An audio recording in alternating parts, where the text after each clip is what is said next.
Good morning, everyone. My name is Elisa Udaskin, and I work at JVS, Jewish Vocational Service, and we're located in East Orange and in Montclair, New Jersey.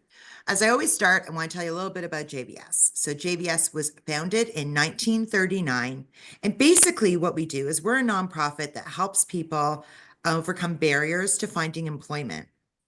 Our JobSeekers program, which this is part of this webinar, is fully funded by the Jewish Federation of Greater Metro West and by Project M, and we thank them both so much for their support. This morning, I am delighted to welcome our guest speaker, Robin Amster. Robin spoke for us, I don't know, maybe it was like 18 months ago when I very first started. And I'm so happy that she has agreed to graciously give us her time today. Robin is a director of operational development analysis with Express Employment International, which is a $4 billion privately held franchise-based international staffing service ranked in the top 5 in the US. With over 25 years in the staffing industry, Robin has worked with businesses of all sizes, various levels of management, from CEOs to production supervisors, HR directors, plant managers, and everyone in between. Her expertise lies in partnering with her customers to uncover business challenges and provide solutions.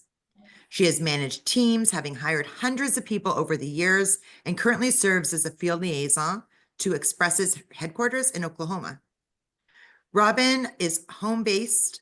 It's a home-based native to New Jersey with a BA in American Studies from Brandeis University and an MBA with a concentration in HR and organizational development from Rutgers University. And Robin is the perfect person to lead this interactive webinar today as we practice our interviewing skills. So I want to thank and welcome Robin. Over to you. Thank you. It's so nice to see all your faces and your positive attitudes this morning. I'm glad to be a part of your journey. I hope that everybody has something with them that they can use to either write or record. And I mean record in your phone or on your tablet or your computer, because I'm putting you to work today. There are going to be some of those awkward moments where there's silence while you are thinking and writing. So if you don't have something nearby, please get it ready and ready to go. Here we are. All right, what we're going to talk about today is what is behavioral interviewing. We're going to define what is behavioral interviewing. Then we're going to talk about how to prep for behavioral interview type questions. And then we're going to do some role play. I know that there are some people who are rolling their eyes, but everybody agrees that as painful as it sometimes is, role playing is the best way to learn.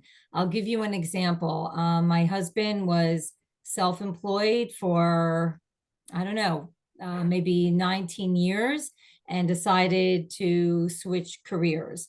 And he went back to, it doesn't exist anymore, but DeVry, for those of you who, no, it was Chubb Institute actually. And they gave him a list of interview questions. He hadn't interviewed, he had his own business. And we sat there in bed with his notebook open and we asked each other the questions, and it helped him be prepared for his interviews.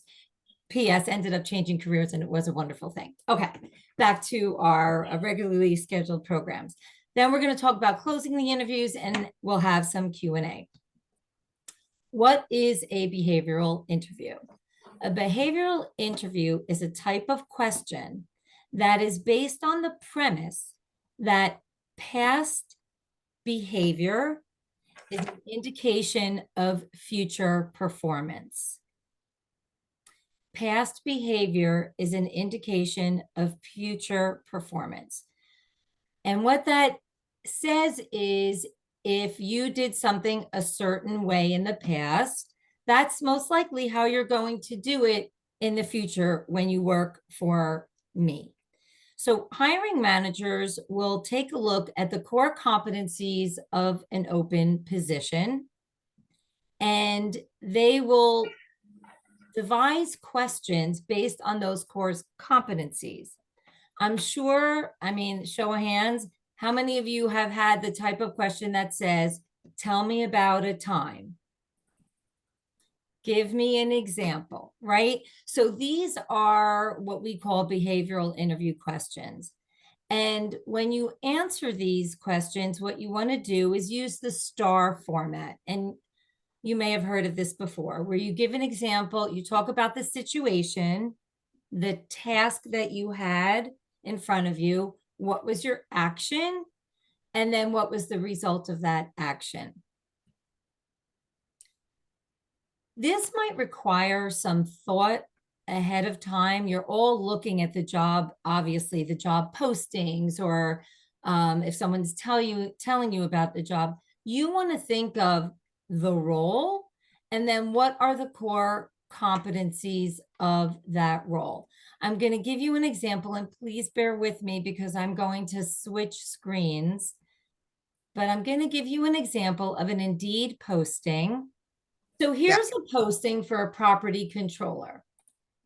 And it gives the broad description of what the property controller does. And then it goes into the duties and the education and experience and the job knowledge. So something that stood out to me as a core competency is they're looking for accuracy and efficiency. That doesn't surprise you for a controller role, I'm sure. So I'm thinking, all right, what might I be asked about? What might be a question that a hiring manager might ask me to learn about my accuracy or efficiency? A question that I might ask to see about this, because it's also attention to detail, would be, tell me about the most complex report that you had to create. An answer for that might be, and let's go back to the STAR situation, situation, task, action, result. So the situation is we were trying to track mortgage details. The task was to come up with one report that would provide me information on payment schedules, tax deductions, property taxes, amortization schedules. And so what I did, all right, so that was situation, task. Now we're talking about action. So the action I took was I put together this spreadsheet. I used macros to update payment schedules. I used pivot tables to see trends. And as a result, this saved 8 hours of manual time for the way that the company was doing it prior to my arrival. Wow. All right. So this is specific. Now, when people tell you, tell me about a time, please do not answer, well, this is what I would do. We don't want to know what you would do. We want to know about what you did. So be specific and give that example. Any questions on that? Core competencies, how to look at a job description and find core competencies. No, Robin, I do have a question to what you just said. So if they ask you a question and you don't have that experience, they say, I would do that. And if you're not supposed to do that, what are you supposed to do? Oh, I've never done that. Or could you say perhaps, yeah, tell me. I won't answer my own question. No, So, I mean, I would be honest. And then as a hiring manager, I would say, okay, well, try to think of a scenario and what would you do? So then I would ask that follow-up question. But if you haven't done it, that also gives me information. It's not necessarily a bad thing, but it gives me information that might be something that would require training. Also, not a bad thing. how about if you said, you asked, give an example of this, and I'll say, I haven't done that exactly, but I have something that's similar. Would you like to hear about that? Perfect. Could you do that? Yes. Okay, thank you. Any other questions? No. Okay, great. I mean, I'm looking in the chat. So when Robin says, does anyone have any questions? Just put in the chat, Q, I have a question or something, and then I'll know that. Okay, guys? Okay, keep going, Robin. When it comes to interview prep, I'm not going to go into a lot of this because I know that JVS has given multiple sessions on this. I've attended them. But obviously, you want to research the company, look at their mission, what is their culture, look at reviews, look up the interview. I'm a big fan. My daughter asked me this the other day. She's like, is it okay if I bring my notes to the interview? Yes, it's okay. Bring your notes to the interview. And definitely, definitely, definitely have questions. Never say, oh, well, I don't have any questions. We'll address that later if we have time. Okay. So, what I'm going to do is I'm going to give you some common scenarios that hiring managers might ask you about that are definitely opportunities for behavioral type questions. The first is the irate customer. Tell me about a time when you had to deal with an irate customer. What were the circumstances and how did you handle it? Now, customers, we might think of, oh, well, I'm not in a call center. I'm a business analyst. I don't have customers. But yes, you do. Your customers are internal. There might be a department within your company. So a customer can be internal or external. Another scenario is tell me about a project of which you are most proud. How did the project come about? What was the project? Using that star format. Another scenario is give me an example of when you demonstrated initiative or improved a process. Think of my detailed property controller. Give me an example that would demonstrate your ability to be a team player. Now, the way that I ask that question is, can you tell me about a time when you were a member of a team? What was your role on the team? What was the team charged to accomplish? And how did you go about accomplishing that goal? I love this one. Give me an example of when you messed up at work. You made a mistake. What did you do and what were the lessons learned? None of us are perfect. And then the last is if I'm in a fast-paced environment, I want to know how you're juggling multiple responsibilities and prioritizing. We're now going to tackle these one at a time. So get your pens, pencils, phones ready because we're going to tackle one of these at a time. And you are going to come up with situations. Let's take it one at a time. And the first is going to be, can you give me an example of when you were confronted by an irate customer? What were the circumstances? And how did you handle the scenario? We're going Robin, to, just to clarify that one. So, for example, when I was in marketing, I needed to work with R&D, and the R&D person was really pissed at something I did. Is that an example? yes. Okay. Okay, thank you.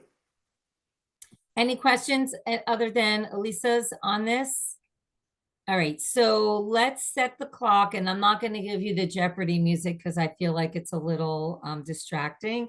Uh, but I'm going to stop talking and give you a minute to come up with a response. Volunteers? Yeah, does anyone want to volunteer?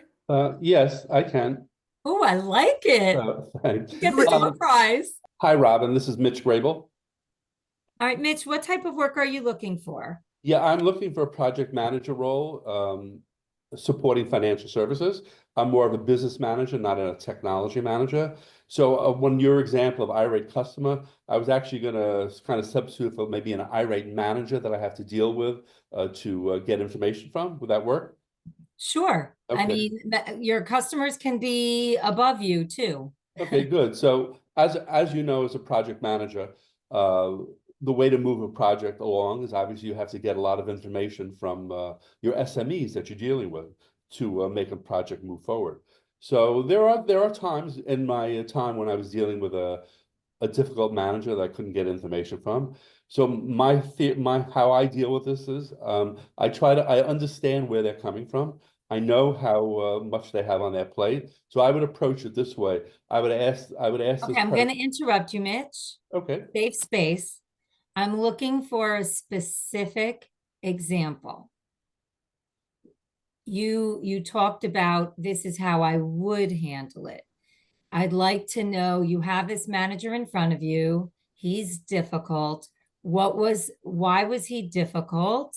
And what did you do? How did Okay. you? Okay. I had a situation. I had a situation on a project that I was working on. Okay. This particular manager was a little difficult in getting information that I needed to move a project along.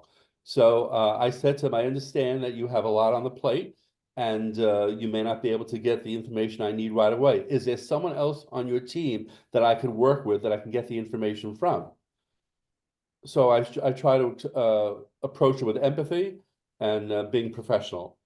What And was his response his to that? response was, yes, thank you for bringing that up. There is someone on my team that you could work with on this project going forward, and this person will get you the information that you need.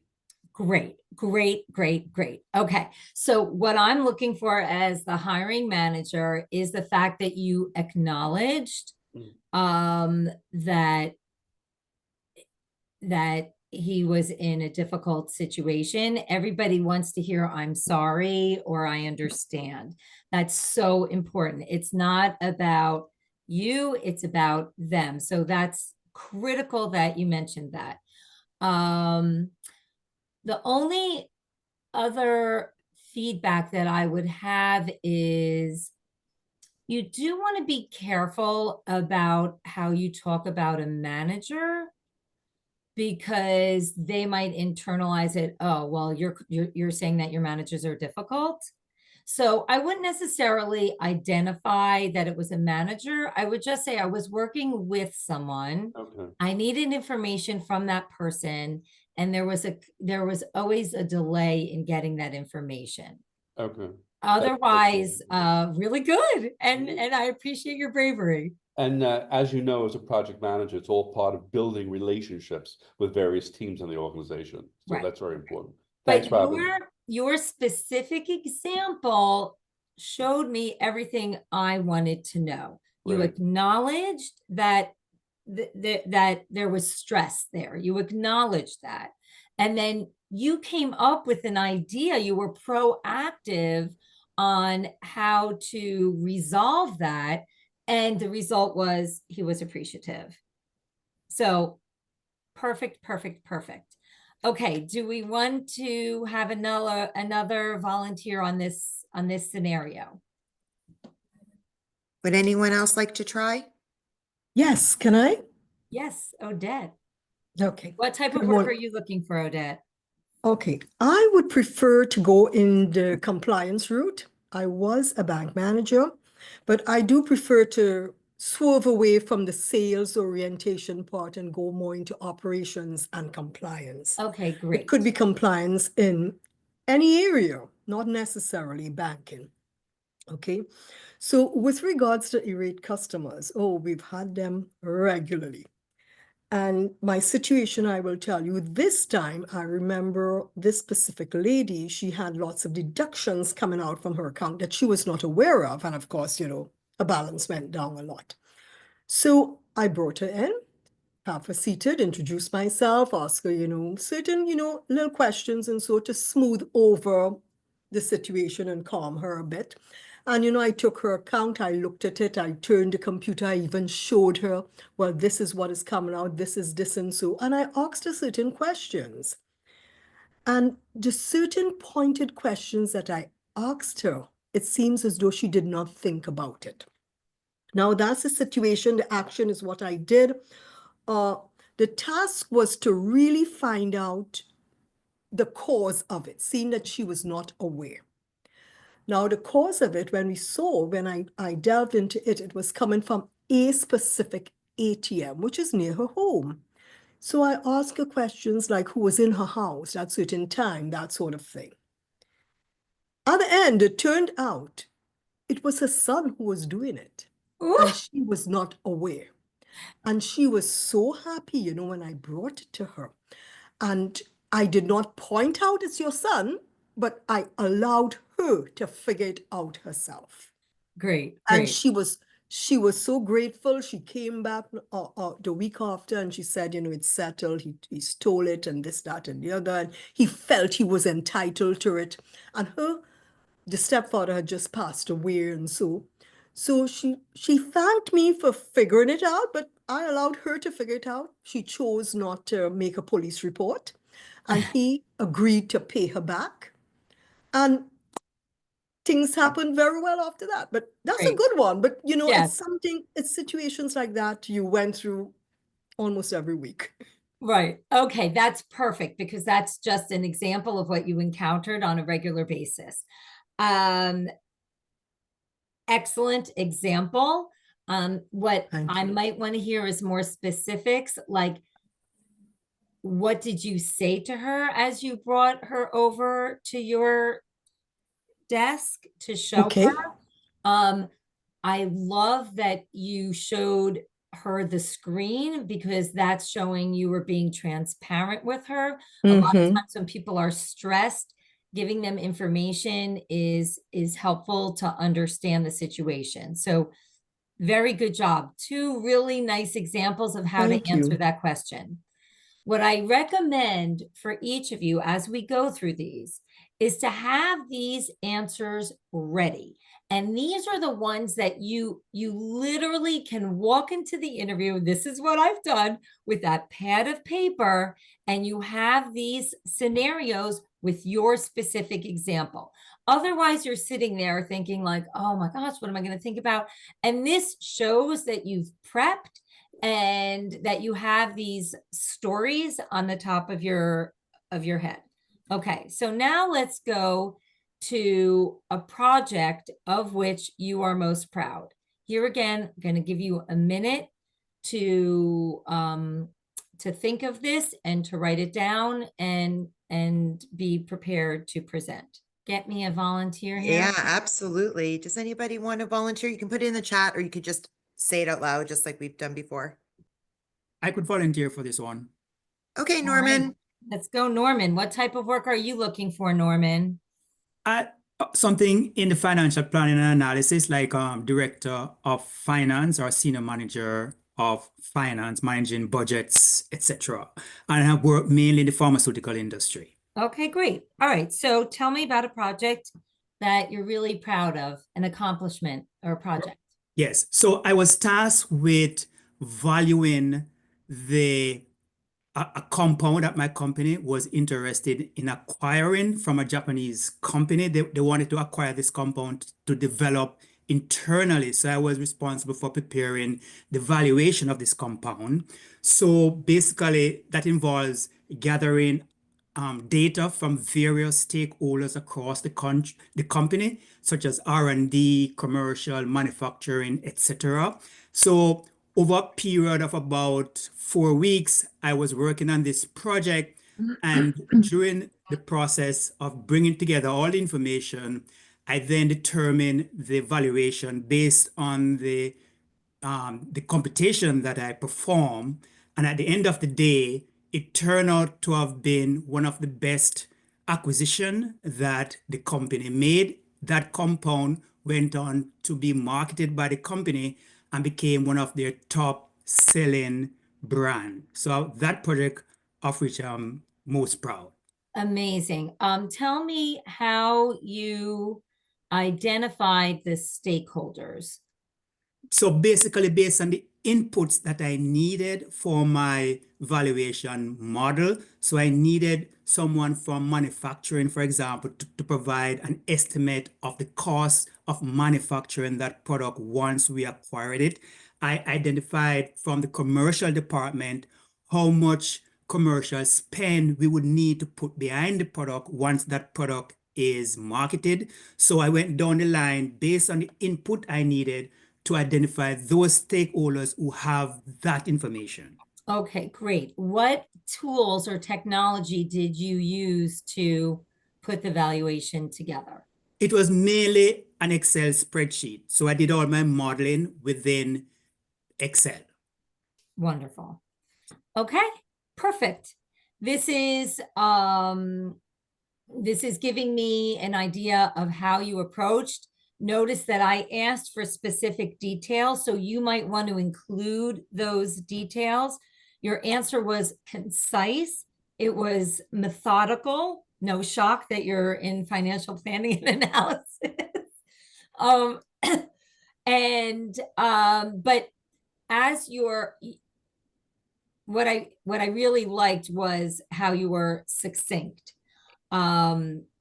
I do think that you could include some of the details that I asked you about, the how and the what. But you were really just great in a great example. It shows to me your your research ability, your relationship ability, and your technical ability. And you include, I also liked and appreciated that you included the timeline. So that was all really helpful. And the other, I mentioned this before, your answers aren't good or bad. They are what you did. And so that's just giving me an indication of what I can expect.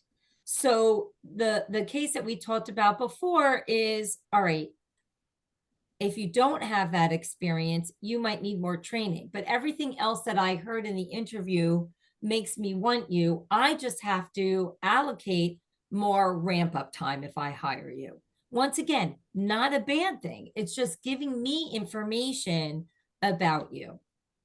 Robin, I just wanted to interject there, okay? Because it's not only not a bad thing, but when you're hiring for a position, you're in that position, you're the hiring manager. Often you're not just hiring for one position, or you know that you're moving somebody else. So you may go in because you're hiring for this one position for sure with the person in front of you. Like Norman, you're right in front of me and like I'm for this one position. However, as you talk and I'm learning more about your experience, as opposed to testing you whether you did this or didn't do this, I'm learning more about your experience. I may go, oh my gosh, you know what? Norman would be perfect for this other position I have on my team, and I can move that person over into this one and things. So to what Robin is saying is like, it's no wrongs and rights about it. It's for them to get a feel of what you can do because they are thinking about their organization and their team. So be yourself, be straightforward, all that, right, Robin? So Yes, it is what it is. And we don't want any more or less. All right, who else wants to talk about an accomplishment or a project they're really proud of? Great job, Norman. Melissa, what kind of work are you looking for? I'm looking for a marketing communications manager role. I've been in the high-tech industry for the last 25 years. Which is voting against me because the industry is shrinking. A lot of companies are doing massive layoffs right now. All right. So why don't you give me an example of your proudest accomplishment? Yeah. So I'm really stale at interviewing. I'm just going to throw that out there. So the project that I'm most proud of is when my company was working with another vendor. And I actually helped launch a product from the idea that the other vendor brought to us all the way through to a livable, viable, sellable product. Can you be more specific? Yeah. I don't need to know the vendor's name. What's that? I don't need to know the vendor's name. You don't Yeah, have I was going to say it's so long ago. I'd have to think about the name. So what happened is this little company came to my boss with this idea, this back-end engine of what they wanted to do, but they didn't have the branding and the marketing communications and all the other skills that were needed to bring the product to market. But my company did because we were much bigger and we had those abilities and we had the deep pockets. So what happened is I was brought in as a business analyst, and after I was there, my employer for 4 weeks, my manager went on vacation for 2 and left me up to my devices. So when the president of the other company was calling me with questions, it was my responsibility to help answer them and help move the project forward, even though it wasn't what I was hired for. And so I did such a good job at that that when my manager came back, he just automatically moved me into the product management team. Amazing. And by the end, we did have a viable, livable, sellable product that we could sell and bring to market. And after the first year, it had brought in $1 million.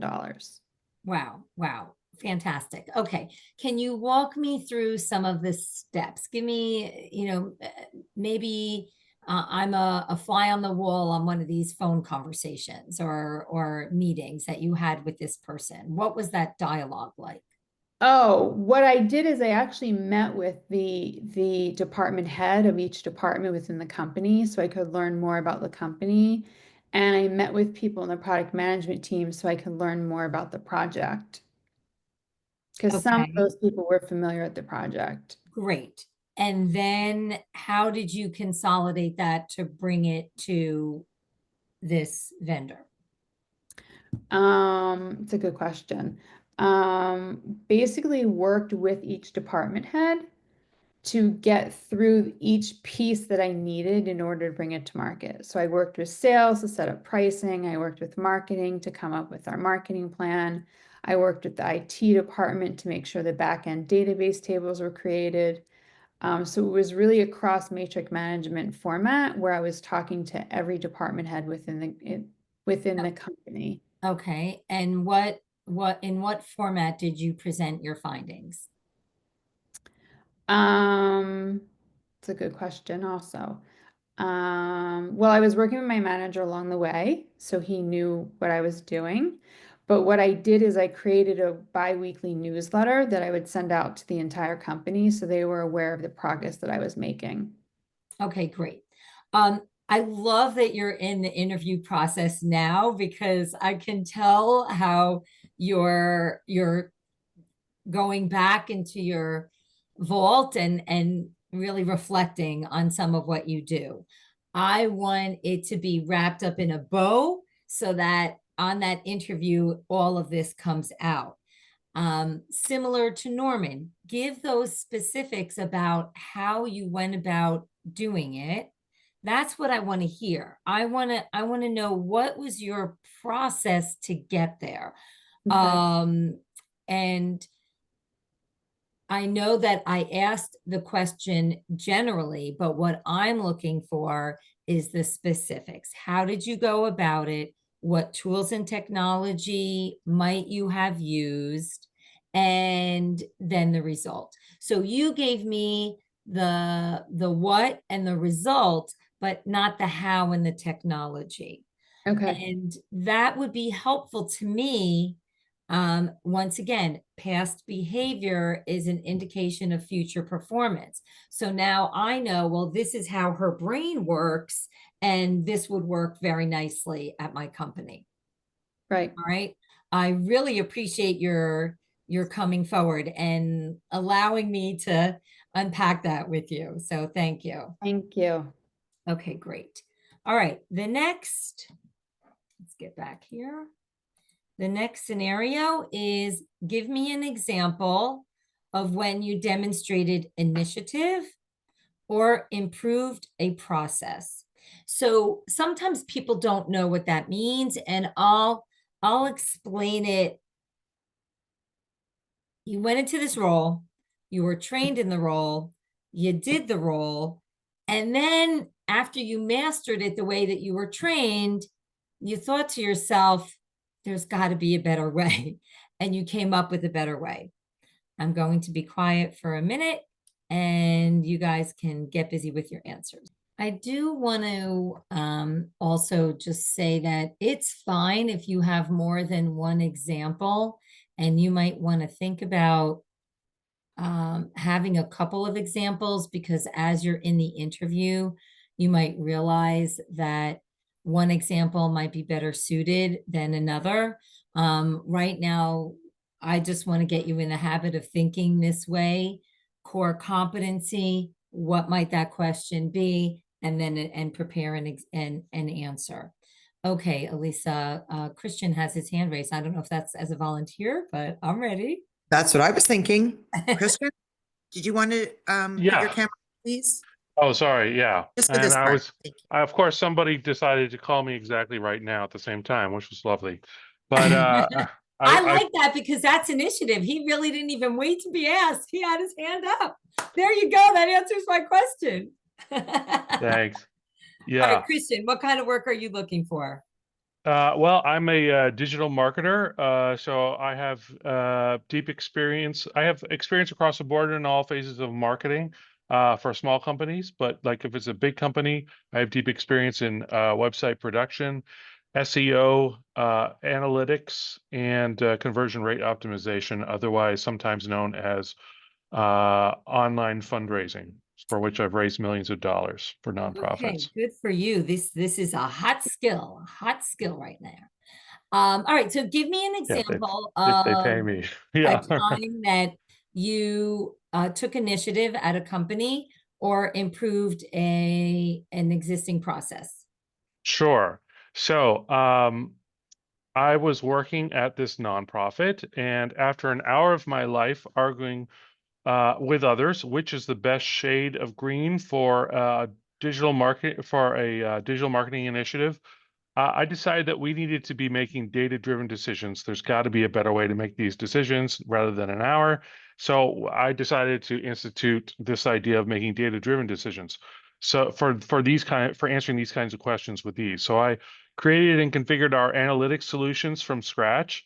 I determined what our highest performing content was. I discussed with other marketing folks what the highest performing stuff is. I reported it to others, and I initiated discussions about branding guidelines and enforcement of mechanisms for those guidelines. So after all that was done, I came up with the result was I came up with a branding guidebook, branding style guidebook, and we used that across the board where I was, so that we didn't have to make these decisions anymore. Amazing. Okay, great. So you gave me the scenario. I don't know where the shade of green comes into play with the guidebook. Can you Yes. Well, I showed them, what our best performing content was. It somewhat informed, the color scheme palette, but we decided we narrowed down on like the subject matter, the topics of our authority, and we came up with some colors that made there was an association with that particular authority, and then we established some corporate color scheme, and then we use that for our including a shade of green. Great, great. How did you do the testing? Well, the testing was done. There's a bunch of tools I use. The Google Analytics, of course, to look at the highest performing stuff from a certain period of time. Hotjar, that kind of heat mapping and session logging, and also conversion funnel mechanism, so I could see where people drop off in the conversion rate, and Optimizely at the time for Okay, A/B great, testing. great. This was a wonderful example of how you improved a process, right? And this is, I'm going to give you some feedback that might seem minor, but as here again, I'm wearing my hiring manager hat. There were two words that I would find something else to use. One was arguing. You were arguing about the color of green. And I know you might think, but I was like, why was he arguing? So, after spending an hour debating shades of, or discussing, and then also this is you might want to consider using a more specific word other than stuff. Be specific about what was it, content, was it design, what specifically were you referencing? And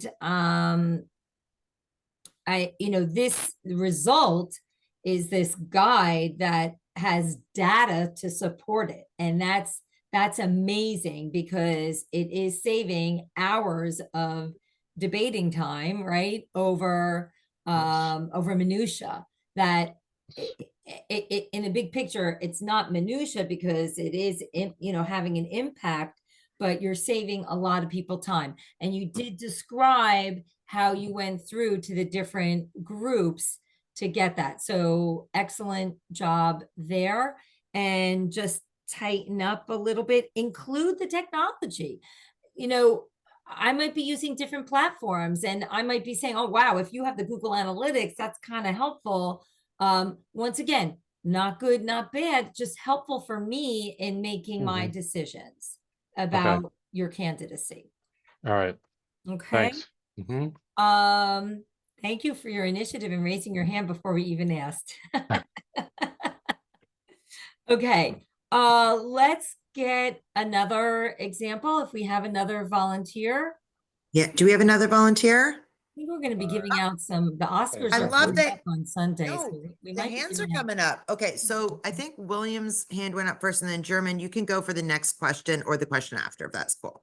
No problem. Yeah, Okay, thank you. All right, William, go. William, what kind of work are you looking for? I'm looking for a project management, program management position. I live in the DC metro area, but I'm open to relocating. Okay. All right. So tell me about a time where you improved a process or took initiative. Yeah, actually, I have a passion for process improvement. So one time we won a task order from a federal agency, and we had to onboard a lot of people to that position. And before they could start working, they had to be cleared. And that involved a lot of paperwork. So the contracting officer provided me these numerous forms that had to be filled out. And when I would send them to a person and give them explicit instructions on what to do, it never came back the same way. You could tell them, put this in this one, and they wouldn't do it. They would do something else. So then I devised, well, I basically looked at the problem and I said, a lot of these forms, they didn't have to fill out. They could just give me the information and I could fill them out. Now I know there should be an automated system for this, and that was the next step I was going to do. But for the most part, we took in all of the information on a couple of forms. And from those two forms, I was able to disseminate that across all the other forms. And that saved days of work. And actually, we could turn it around in one day. Amazing. Working for staffing firms for the past 30 years, I feel your pain with those forms and the background clearances. Yeah. Tell me more about the intake. Well, yeah, so they had to sign, they had a signature block that they could do electronically, but there were multiple signature blocks on the forms. And it was very confusing to somebody, and they would sign in like where the government's supposed to sign or where the others sign.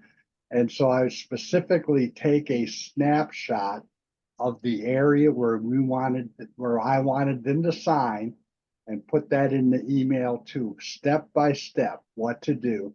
And I contracted it to the simplest way possible. So I wasn't asking them to fill out 5 forms and then I'd have to send them back. We'd go back and forth on this. It was a matter of just getting 2 forms.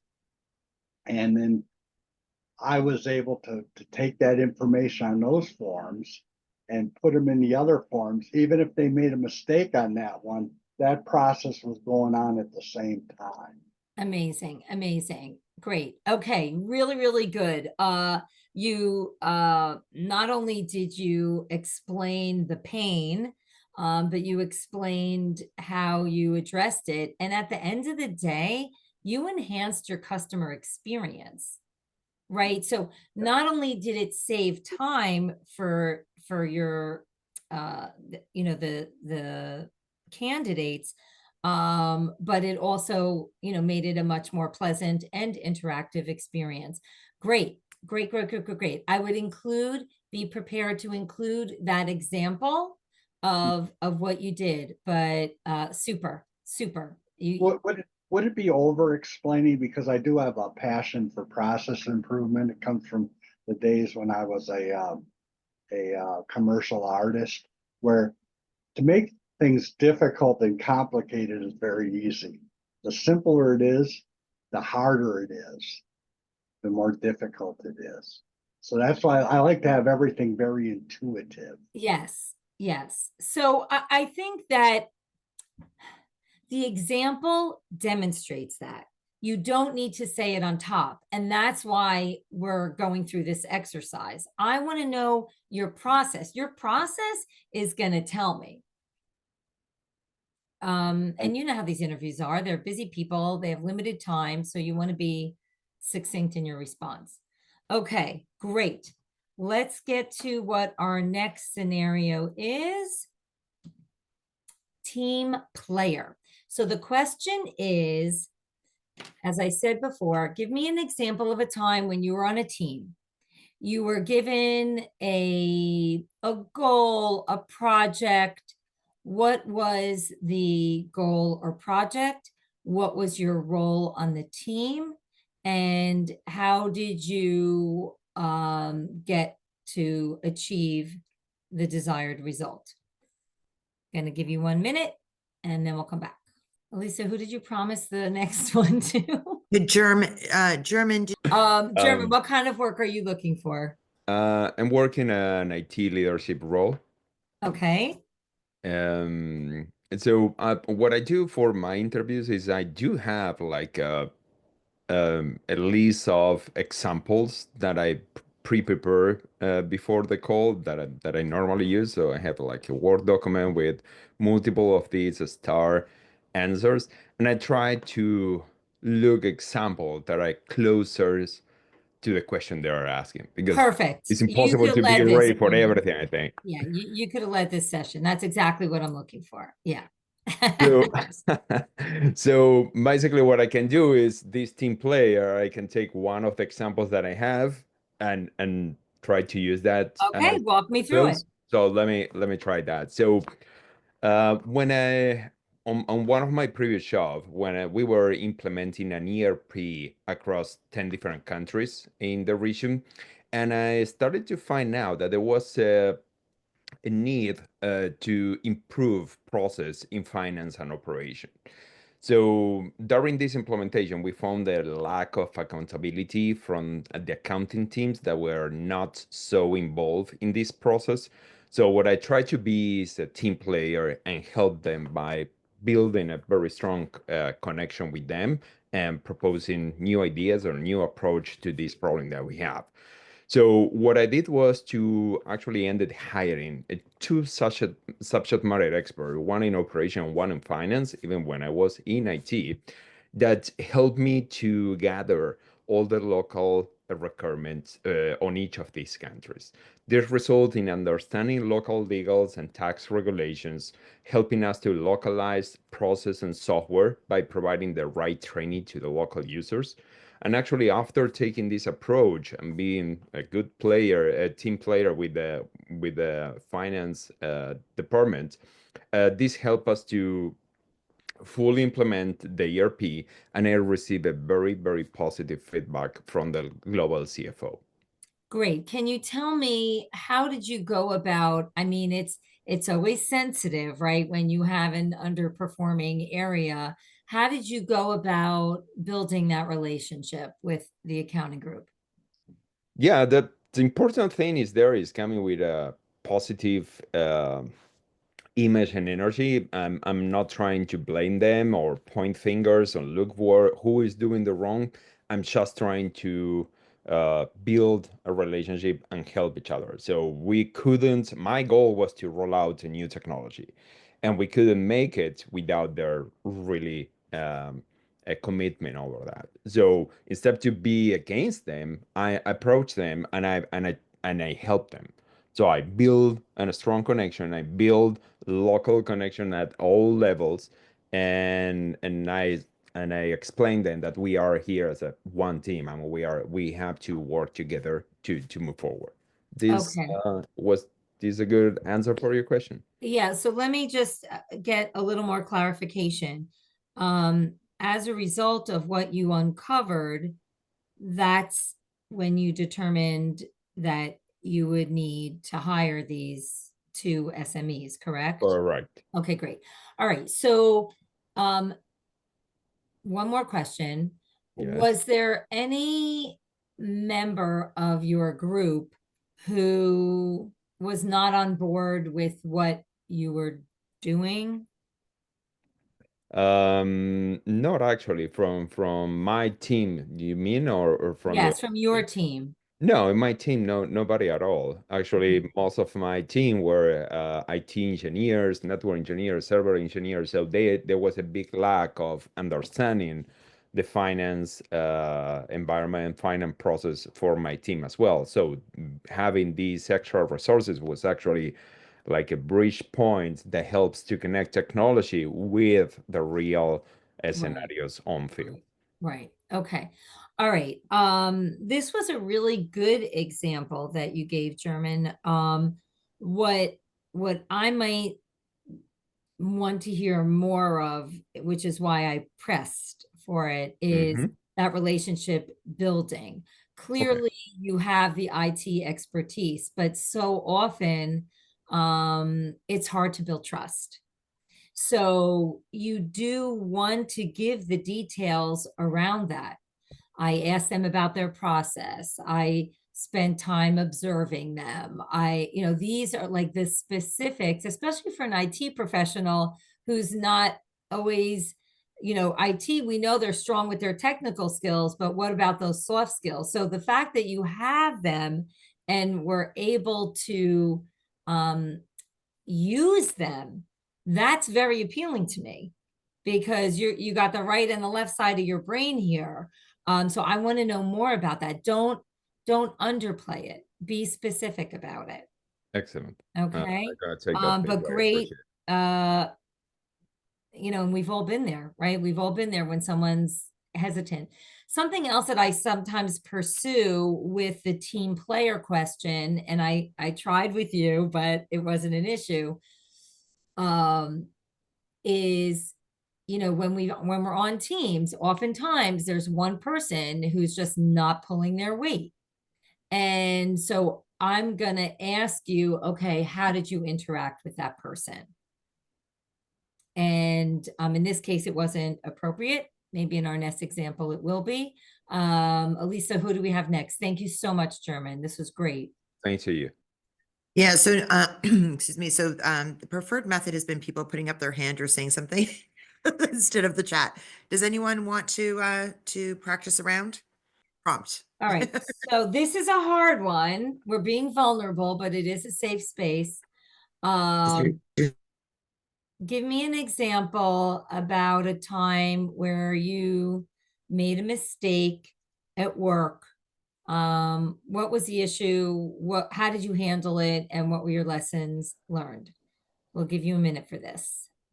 Okay, Alyssa, we have hands raised. I didn't catch the sequence. Yeah, I did. All William, good. as good as you were, I think we want to give more people chances. Yeah, so we're going to do Anna and Patricia. Okay. Thank you. All right, Anna, what type of work are you looking for? So I'm looking for investor relations opportunities, and my example would be as follows. In my current role, I was working on several projects at the same time. It was a very busy period, and I had to fill in the report and update it with the financial numbers. And one of my team members offered help. She was a relatively new team member, but she volunteered to do this work, seeing how busy I was. And I was quite happy that she could take this off my hands. And so she took, and it seemed quite a straightforward task. So I was quite confident she could handle it. She started doing it, and she didn't ask many questions. She seemed to be like comfortable doing this task. And on Friday, she handed over the report to me saying that it was ready. And I was planning to have a quick view over the weekend to send it Monday morning to my boss. But when I opened the report, I realized that it was all wrong. Like the numbers were completely wrong. She probably took it from a different file. So I basically had to redo the whole report from scratch over the weekend. I still managed to meet the deadline and send the correct report. But yeah, it was very like stressful for me to work over the weekend.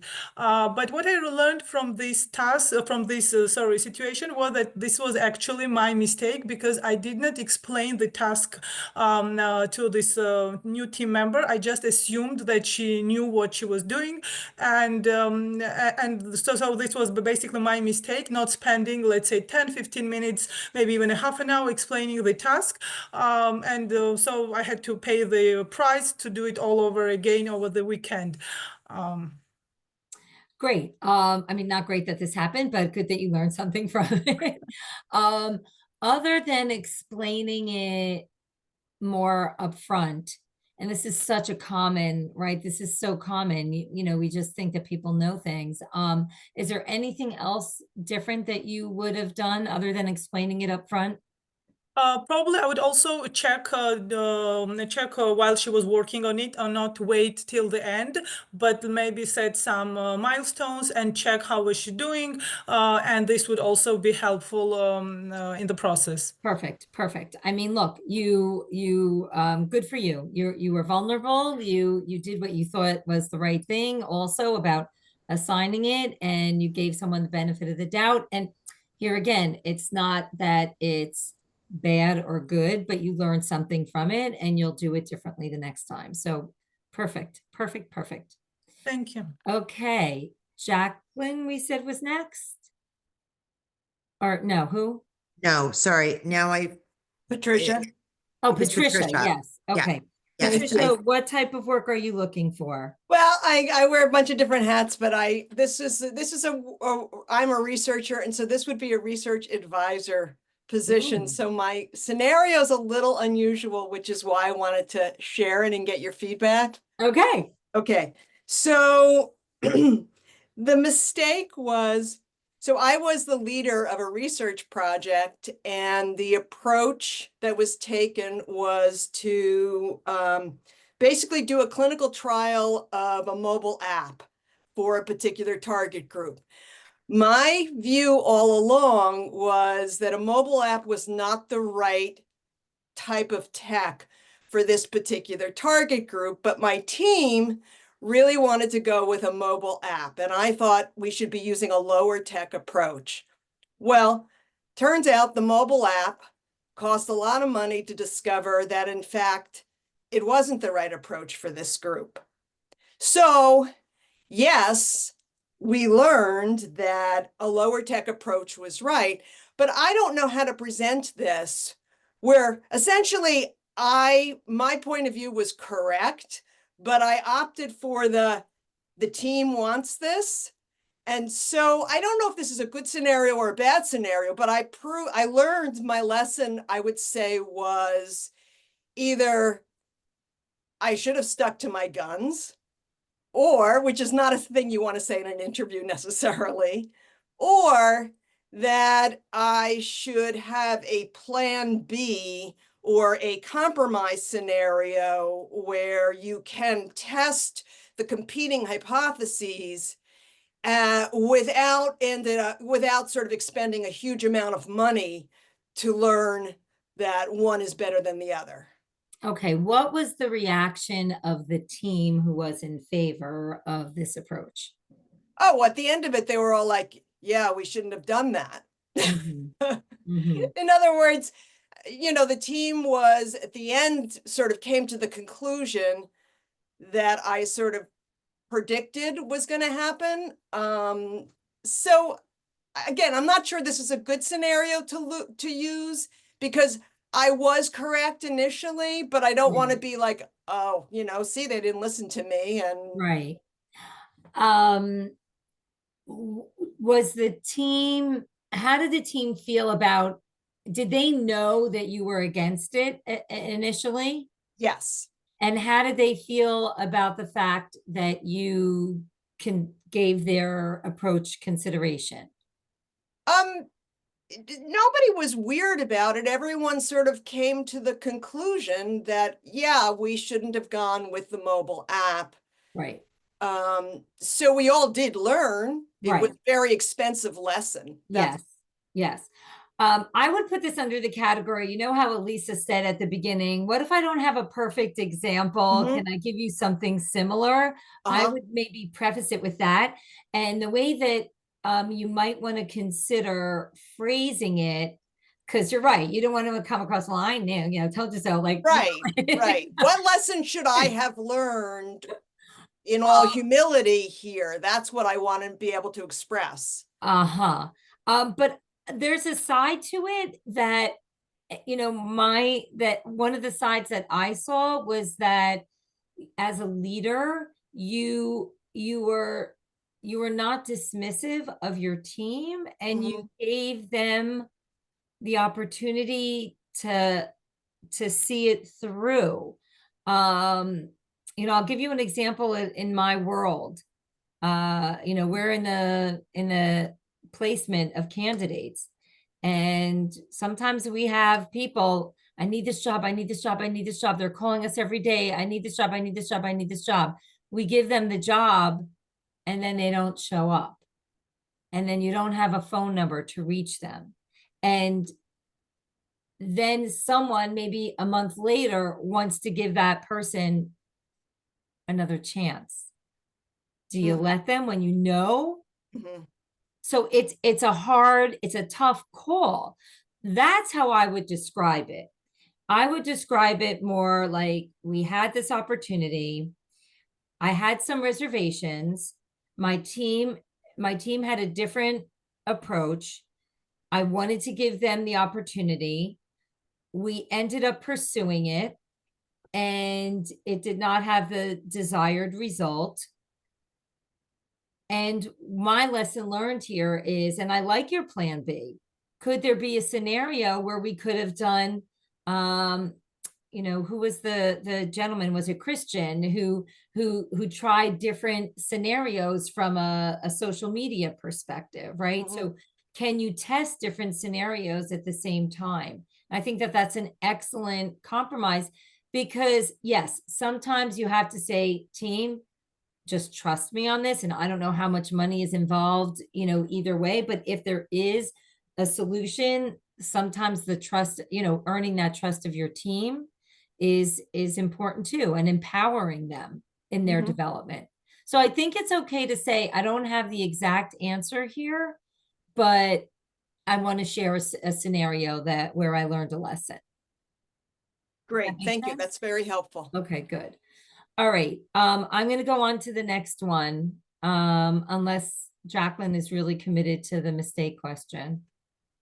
All right. The last one is juggling multiple responsibilities and prioritizing. So here's the question. Can you tell me about a time where you were working on multiple projects with various deadlines? How did you determine where to go first? What were those projects, and how did you determine how to prioritize? I'm going to give you a minute for this. What type of work are you looking for, Jacqueline? I'm looking for an executive level in the education space with K-12 or higher education. And I'm also currently right now on a board of directors of a university in Maine. Oh, love Maine. Okay, great. Let's talk about a time where you were juggling multiple responsibilities. How did you determine how to prioritize them? Give me the scenario. I thought I was going to do the mistake one. Oh, I'm sorry. That's yes. okay. All right.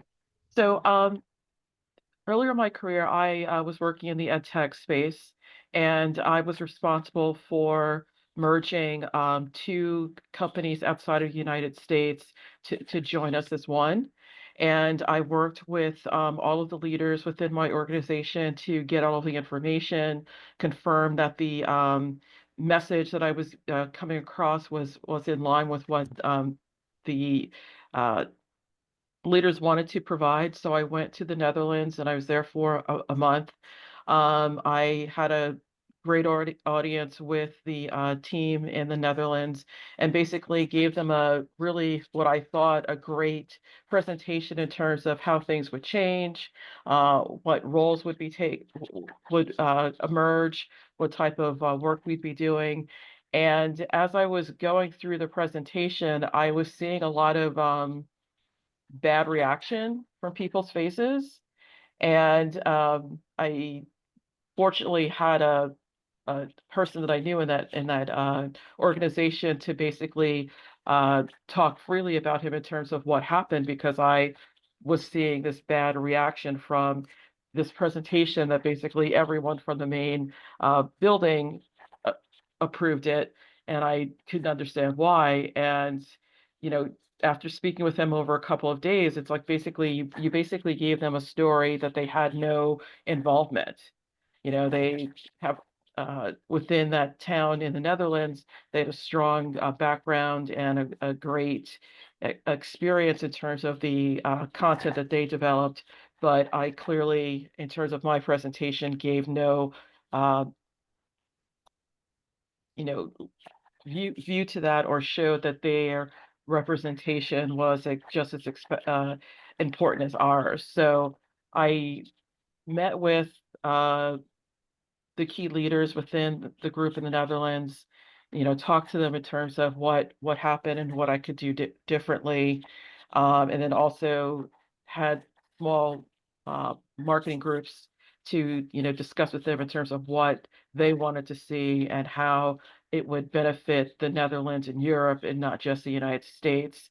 And I had the opportunity to present again, but again, I wasn't the only one presenting. I had like 4 other people come in and present also, so it was more collaborative, and that actually really helped to help us, meet our deadlines in place and actually have a successful product. Amazing. Amazing that they gave you that opportunity, that you went to them and read the audience appropriately. Yeah, what would you, yeah. the looks on people's faces, it's like that I just do I like I landed on a bomb or something. It's like their faces were just like, what is she saying? Right. No, it's a humbling experience, but the fact that you went right back up to them and asked what did I miss says a lot about your desire to be successful, and how you arranged it the second time, being more inclusive and collaborative, shows that what you learned from it. So great example. Great example. Thank you. Good luck. Thank you. All right. Anybody want to do the responsibilities? I don't know how we're doing on time. You're on mute. Sorry. No, okay, Robin, I think we need to wrap it up. Okay, wrap it up. Yeah, we have 5 minutes, so thank you. All right, great. Look, I gave you 6 examples. I love what I think it was German does. Like, he has all these scenarios ready, and then he picks and chooses them according to the question asked. But I'd go back to what I showed you at the beginning, which is looking at that job description, highlighting those core competencies that are required, anticipating what types of questions they might have in that regard, and then come up with the STAR response for that eventual behavioral interview question. Any questions? All right. Robin, Yeah. I have one quick question for you. Yes. I was just wondering what you thought of if a headhunter, a recruiter, rejects you because you've been out of work for a while. Here's what I want to see. And it's okay to put it on your resume. What have you been doing?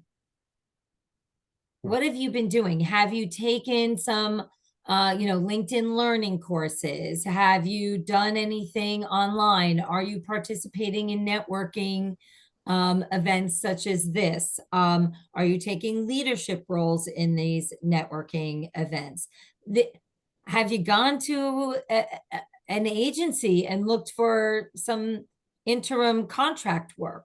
Show me that you're, actively looking to develop yourself, and then you can justify the gap that way. Right, Hope that answers your question. right, thank you. Or volunteer too. Right. Right. So we're gonna wrap up now, and then I will stay on for questions. So Anna, we'll do that, okay? Yeah. Okay. So Robin, want to thank you very much for an amazing webinar. You totally delivered on the interactivity and really wonderful coaching one-on-one so that everybody could benefit. So thank you very much. Our next JVS Job Seekers is going to be March 13th. And the title is Job Transition and How to Manage Your Finances in 2025. Robin, thank you so much. We really My pleasure. appreciate Good that. luck to all of you. And you were an amazing group, very impressive with the volunteering and the preparedness. I hope that this gives you the tools to be even better prepared for your future interviews. And if there's anything I can do to be part of the process,